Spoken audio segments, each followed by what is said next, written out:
বন্ধুগণ, আপনারা যে সওগাত আজ হাতে তুলে দিলেন, আমি তা মাথায় তুলে নিলুম। আমার সকল দেহ, তনু, মন, প্রাণ আজ বীণার মতো বেজে উঠেছে।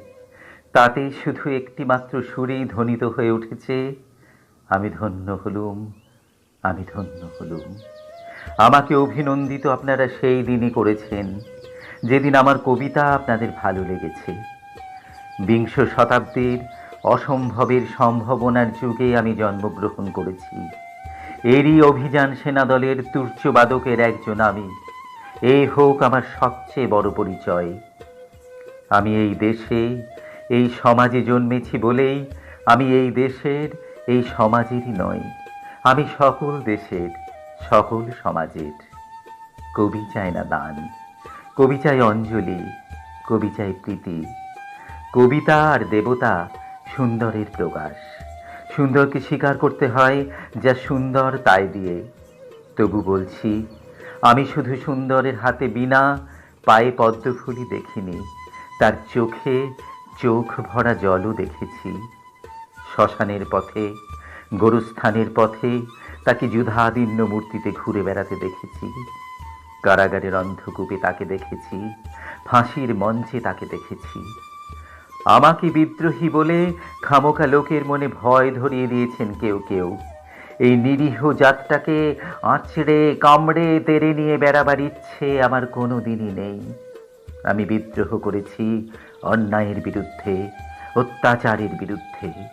যা মিথ্যা, কলুষিত, পুরাতন, পচা, সেই মিথ্যা সনাতনের বিরুদ্ধে। ধর্মের নামে ভণ্ডামি, কুসংস্কারের বিরুদ্ধে।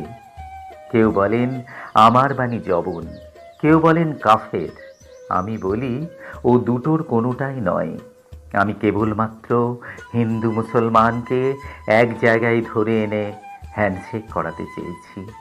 গালাগালিকে গলাগলিতে পরিণত করার চেষ্টা করেছি। একদিকে মানুষের জীবনে দারুণ অভাব, আর অন্যদিকে লোভী অসুরের যক্ষ ব্যাংকে কোটি কোটি টাকা পাষাণ স্তূপের মতো জমা হয়ে আছে। এই অসাম্য ভেদ জ্ঞান দূর করতেই তো আমি এসেছিলাম। আমার কাব্য, সঙ্গীত, কর্মজীবনে অভেদ ও সুন্দর সাম্যকে প্রতিষ্ঠা করতে চেয়েছিলাম।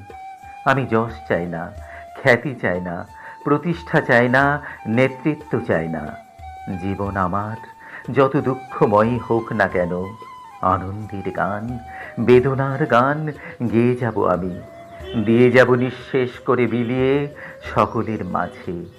সকলের বাঁচার মাঝেই থাকবো আমি বেঁচে। এই আমার সাধনা, এই আমার ব্রত, এই আমার তপস্যা। রবীন্দ্রনাথ প্রায় বলতেন, দেখ উন্মাদ, তোর জীবনে সেলির মতো, কিটসের মতো খুব বড় একটা ট্র্যাজেডি আছে। তুই প্রস্তুত হো। জীবনের সেই ট্র্যাজেডিকে দেখবার জন্য আমি কতদিন অকারণে অন্যের জীবনকে অশ্রুতর বর্ষায় আচ্ছন্ন করে দিয়েছি। কিন্তু হায়, আমারই জীবন রয়ে গেল বিশুষ্ক মরুভূমির মতো, তপ্ত, মেঘের ঊর্ধ্বে শূন্যের মতো। আমি যশ চাই না, প্রতিষ্ঠা চাই না, নেতৃত্ব চাই না। জীবন আমার কেবল হাসি, কেবল গান, কেবল বিদ্রোহ।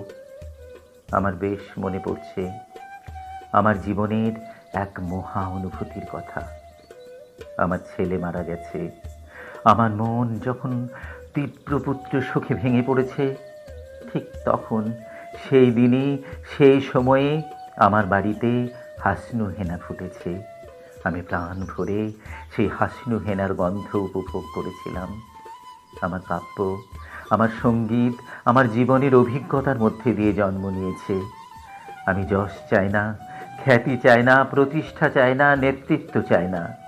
জীবন আমার যত দুঃখময়ী হোক না কেন, আনন্দের গান, বেদনার গান গেয়ে যাব আমি। দিয়ে যাব নিঃশেষ করে বিলিয়ে সকলের মাঝে। সকলের বাঁচার মাঝেই থাকবো আমি বেঁচে। এই আমার সাধনা, এই আমার ব্রত, এই আমার তপস্যা।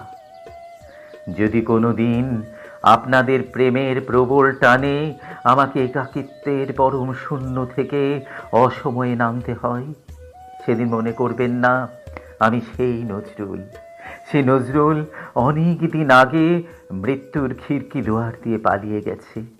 মনে করবেন, পুণ্যত্বের তৃষ্ণা নিয়ে যে একটি অশান্ত তরুণ এই ধরায় এসেছিল, তারই বিগত আত্মা যেন স্বপ্নে আপনাদের মাঝে কেঁদে গেল। যদি আর বাঁশি না বাজে, আমি কবি বলে বলছি নে, আমি আপনাদের ভালোবাসা পেয়েছিলাম, সেই অধিকারেই বলছি, আমাকে আপনারা ভুলে যাবেন, ক্ষমা করবেন। বিশ্বাস করুন, আমি কবি হতে আসিনি, নেতা হতেও আসিনি। আমি প্রেম দিতে এসেছিলাম, আর প্রেম পেতে এসেছিলাম। আর সেই প্রেম পেলাম না বলেই আমি এই প্রেমহীন নীরস পৃথিবী থেকে চিরদিনের জন্য বিদায় নিলাম। যেদিন আমি চলে যাব, সেদিন হয়তো বা বড় বড় সভা হবে, কত প্রশংসা, কত কবিতা বেরোবে হয়তো আমার নামে। দেশপ্রেমী বিদ্রোহী বীর বিশেষণ টেবিল ভেঙে ফেলবে, থাপ্পড় মেরে বক্তার পর বক্তা। সেই অসুন্দরের শ্রদ্ধা নিবেদনের শ্রাদ্ধ দিনে বন্ধু, তুমি যেন যেও না। যদি পারো, চুপটি করে বসে আমার অলিখিত জীবনের কোনো একটি কথা স্মরণ করো। তোমার ঘরের আঙিনায় বা আশেপাশে যদি একটি ঝরা পায়ে পেশা ফুলও পাও, সেটিকে বুকে চেপে বলো, বন্ধু, আমি তোমায় পেয়েছি। তোমাদের পানে চাহিয়া বন্ধু, আর আমি জাগিব না। কোলাহল করি সারাদিন মান, কারো ধ্যান আমি ভাঙিব না। নিশ্চল নিশ্চুপ পুরিব একাকী আপনার মনে, গন্ধ বিদুর ধূপ। পুরিব একাকী আপনার মনে, গন্ধ বিদুর ধূপ।